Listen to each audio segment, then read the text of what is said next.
Megyn Kelly will not host the Thursday or Friday episodes of her morning show with NBC following her defense of blackface, sources have revealed. News first broke on Wednesday that Megyn Kelly today would likely end after the season finale, a year before her $69 million three-year contract was up. But sources later told CNN that Kelly would not host Thursday or Friday's morning program and was unlikely to return at all. The news comes amid reports that Kelly has also parted ways with her agency which also represents NBC News president Noah Oppenheim and hired top Hollywood talent litigator Brian Friedman. Kelly's recent moves seem to indicate she is gearing up for a legal battle with NBC over the contract that made her the highest-paid host on the network. Davidson Golden, a representative for Kelly, told NBC News on Wednesday night that Kelly was planning to switch to Utah. But just hours later, Utah spokesman Seth Oster revealed the agency made a decision not to move forward in representing her. A source revealed that Utah had actually been courting Kelly for 2 weeks, long before the blackface comments. Utah co-president Jay Shores had already made one phone call to Oppenheim and even set a meeting for Friday on Kelly's behalf, according to The Hollywood Reporter. But a source said representing Kelly became untenable after clients complained about her recent on-air comments defending white people who wanted to wear blackface on Halloween.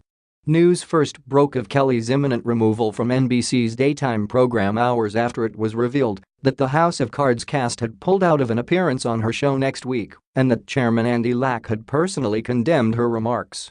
"There is no place on our air or in this workplace for them," Lack told staff during a town hall meeting at the Peacock network on Wednesday.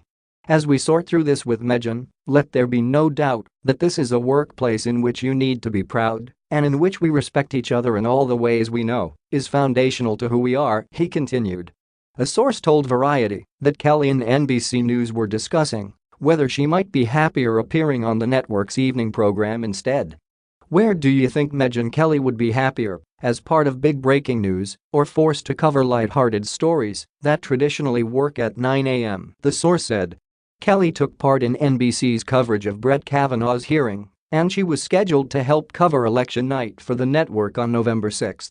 NBC has remained silent on the future of Kelly's show or her place at the network, but sources said Lack didn't hold back when he discussed Kelly during the town hall. The NBC chairman praised Al Roker and Craig Melvin, who both criticized Kelly on air and called her comments ignorant and racist on Wednesday morning. "The team did an excellent job covering it properly," Lack told his staff. "I thought Craig and Al brought a thoughtfulness and a context to it that was sorely missing, and they really did this company and our audience a real public service." Roker noted during the show that although Kelly had apologized to the staff, she owed a bigger apology to folks of color around the country. "This is our history, going back to the 1830s, he said. "Minstrel shows meant to denigrate a race. You know, I am old enough to have lived through Amos and Andy, where you had white people in blackface playing the black characters, just magnifying the worst stereotypes about black people." Then, in a pointed barb at Kelly's nonchalant comment about why people were so offended by the practice, he stated, "And that's what the big problem is." Melvin went a step further, adding, "There was some criticism online that this was political correctness run amok, and that's silly, and it's disingenuous, and it's just as ignorant and racist as the statement itself." He then went on to say that, while Kelly was a friend, her comments were indefensible. NBC sources said the network had no desire to go easy on their highest-paid host, who has condemned its own anchors including Matt Lauer and Tom Brokaw in her number Metu coverage. "They are trying to use this as a platform to restore their credibility," one source close to Kelly told the Daily Beast. "They have never before come out as strongly as this. For them to have had it on nightly and the Today Show, it would have been discussed by Andy and Noah Oppenheim, president of NBC News.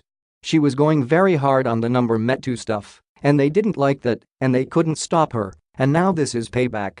Just last month, sources at the network claimed Kelly was spearheading the number Metu movement on her show as a foolproof plan to protect herself from getting fired. Her strategy is the talk of 30 Rock. As soon as her show became a dumpster fire, she actively positioned it as the only place on network television that it is Metu continually, an NBC source told Daily Mail in September. By aggressively reporting on every male accused of sexual misconduct at the network, it would make her much harder to fire. If NBC did fire her, she'll argue she was terminated for speaking up, when in fact she is an opportunist who latched onto an important movement when nothing else was working for her. But it appears even Kelly now realizes that the scandal surrounding her blackface comments is too strong to survive.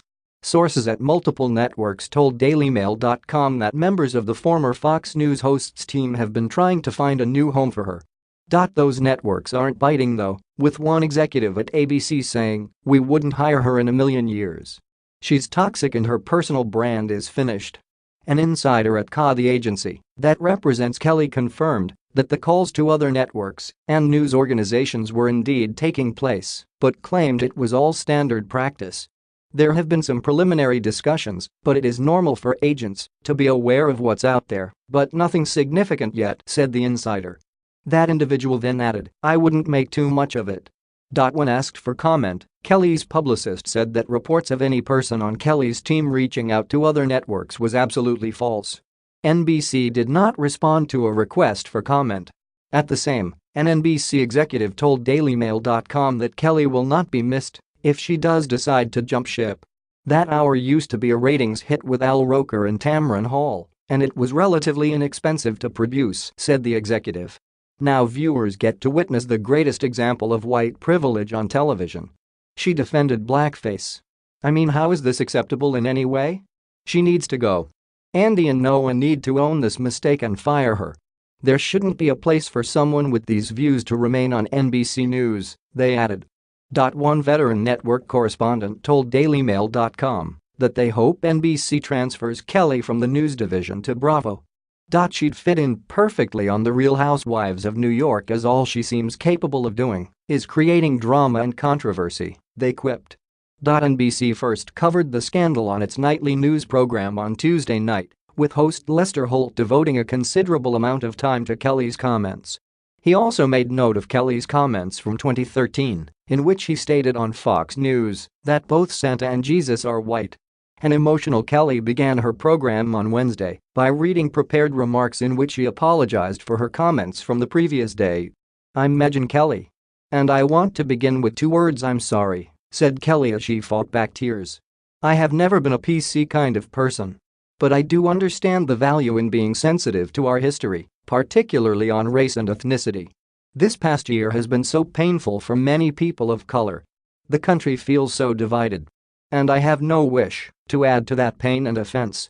I believe this is a time for more understanding, more love, more sensitivity and honor. And I want to be part of that. Thank you for listening and for helping me listen too." Much of Kelly's apology was taken from the letter she sent to her NBC colleagues on Tuesday, which was obtained by DailyMail.com and later posted on NBC's own news website. Kelly then welcomed an all-black panel to discussion blackface, bringing on Roland Martin and frequent guest Amy Holmes. She was silent for almost all of the 15-minute segment, listening as her guests explained the state of racism in America and the workplace. Then, after a commercial break, it was all smiles and laughter for Kelly, who welcomed Gary Busey to the show. "Are you having fun?" asked Busey early in the interview. "I am now," she declared.